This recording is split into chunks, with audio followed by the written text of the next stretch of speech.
Bueno, éramos jóvenes recientemente egresados de diversas universidades.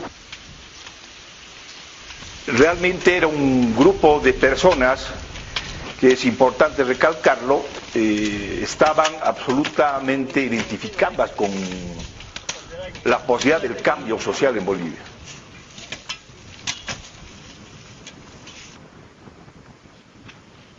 El centro se conforma con la idea de hacer investigación, pero con una especialidad marcada en la problemática laboral, en el mundo del trabajo. Es decir, es un centro que hace investigación, pero una investigación que esté al servicio del debate con los trabajadores. Se vivía casi el final del periodo nacionalista en Bolivia, y sí teníamos un movimiento obrero y sindical muy fuerte. Sin embargo, CEDLA comenzó a trabajar también en sectores que, a pesar de esa fortaleza que caracterizaba al movimiento obrero sindical, habían sectores de trabajadores que no estaban sindicalizados. Uno de los temas que apareció como novedoso en el plano del empleo y las migraciones era el proceso que se venía dando en el oriente del país, fundamentalmente en Santa Cruz, donde había tenido lugar ya un desarrollo importante de la agricultura capitalista en esta región. Bueno, CEDLA estudia este fenómeno, comprueba el nivel de asalariamiento al que habían llegado las relaciones laborales en esta región del país, en este campo agrícola, y da los elementos necesarios y brinda la información necesaria para que estos sectores de trabajadores comiencen a utilizar esta información para la defensa de sus intereses y sus derechos.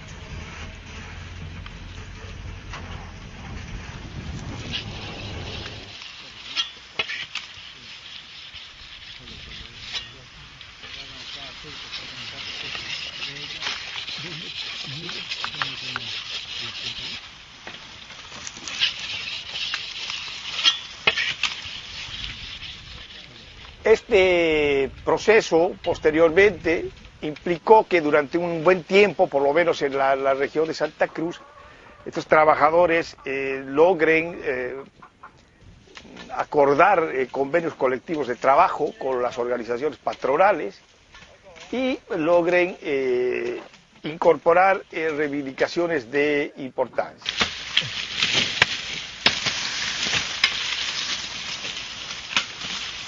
Esta situación va a sufrir un cambio dramático en 1985 a partir de la aplicación del modelo de ajuste en Bolivia, del neoliberalismo, donde, como todos sabemos, no solo los derechos de los trabajadores asalariados permanentes se vieron absolutamente violados, sino que en el caso de los obreros agrícolas en Bolivia se vieron francamente negados a partir de ese momento.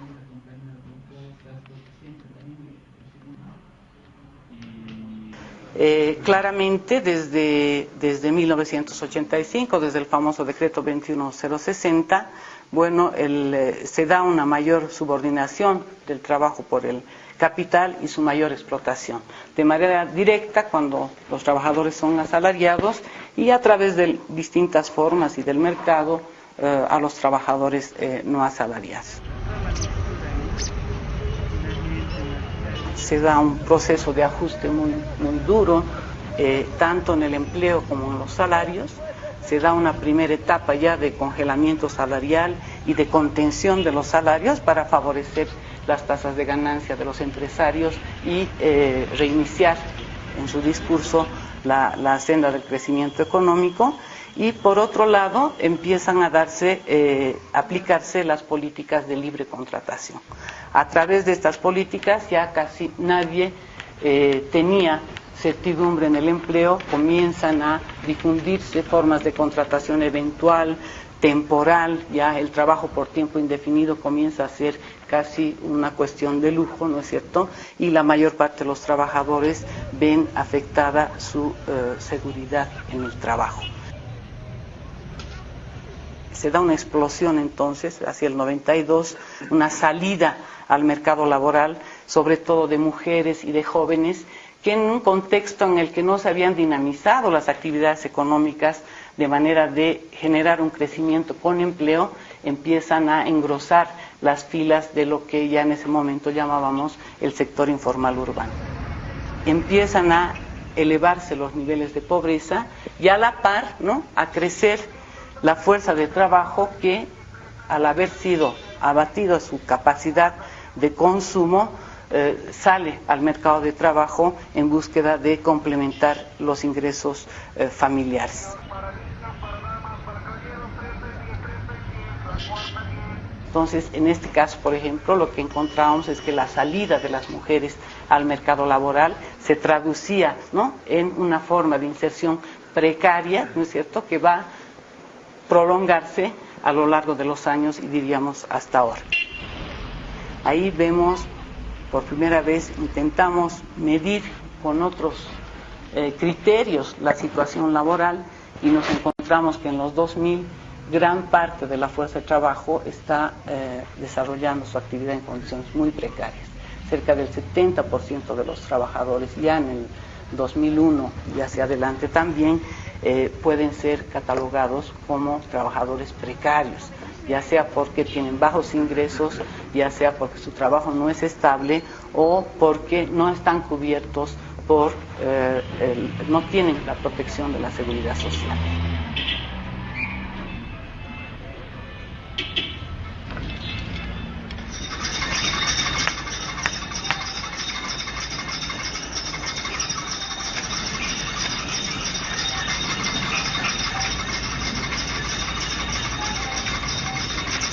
Ya para la entrada a este siglo hay un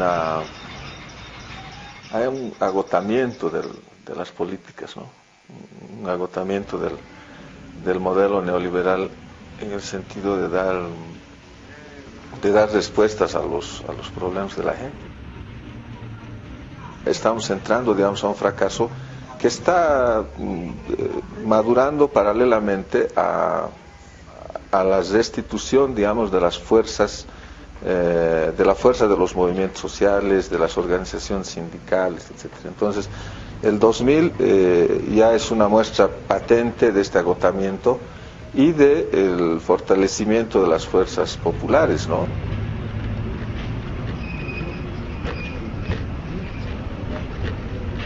Se va a dar un movimiento que, en mi criterio, es uno de los más importantes, ¿no?, que marcan este ascenso de las luchas sociales, que es la recuperación de Huanuni, ¿no? En realidad, sobre una lucha del sindicato de Huanuni que expulsa a una empresa que se había comprado prácticamente la mina y la fundición de Vinto, y los trabajadores demuestran que sí se podía manejar eficientemente una empresa, que podían acumular reservas para invertir, etcétera, que era una respuesta contundente al neoliberalismo, pero además que apuntó, yo creo, al corazón, ¿no?, del modelo, que era la participación de la inversión extranjera. Entonces, eso que va a ser un gran movimiento, pero todavía muy focalizado, muy regionalizado, va a culminar en una movilización muy grande de recuperación de los hidrocarburos el 2003.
aporte nuestro en el debate público con análisis sobre el tema de los sectores de hidrocarburos, de los sectores extractivos, fue importante porque pudo apoyar, digamos, la demanda de estos sectores sociales que muy claramente estaban cuestionando a este régimen neoliberal y que derivaron en esa crisis estatal que hasta ahora estamos, digamos, todavía padeciendo, ¿no?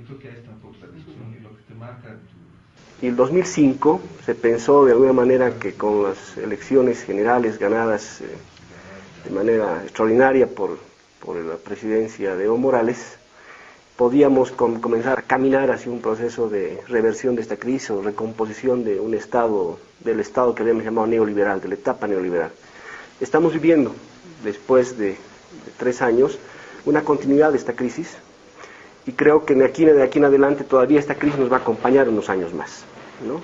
Porque es una crisis, cuando hablamos de crisis del Estado, es una crisis de la sociedad boliviana. Y esta crisis profundamente incorporada en nuestra dinámica de relaciones sociales, económicas, políticas, va a acompañar los nuevos desafíos del CEDLA. Cuando el CEDLA se plantea un nuevo plan institucional en el 2006, lo que plantea fundamentalmente es intentar comprender y explicar desde la estructura, desde su origen, las causas de esta crisis estatal, ¿no? Y así también intentar dar a la sociedad boliviana y fundamentalmente a los trabajadores respuestas sobre los alcances y los límites de las distintas políticas públicas que se van a ir desarrollando de aquí en adelante. Creemos que lo que el CEDLA vaya sacando de aquí en adelante podrá volver a ser un insumo muy, muy importante para comprender cuáles han sido los límites en realidad de la respuesta que han dado el sistema político a las demandas sociales.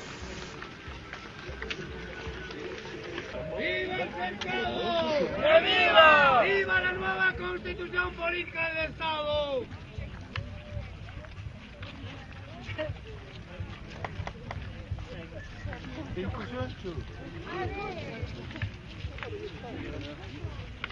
La paz que te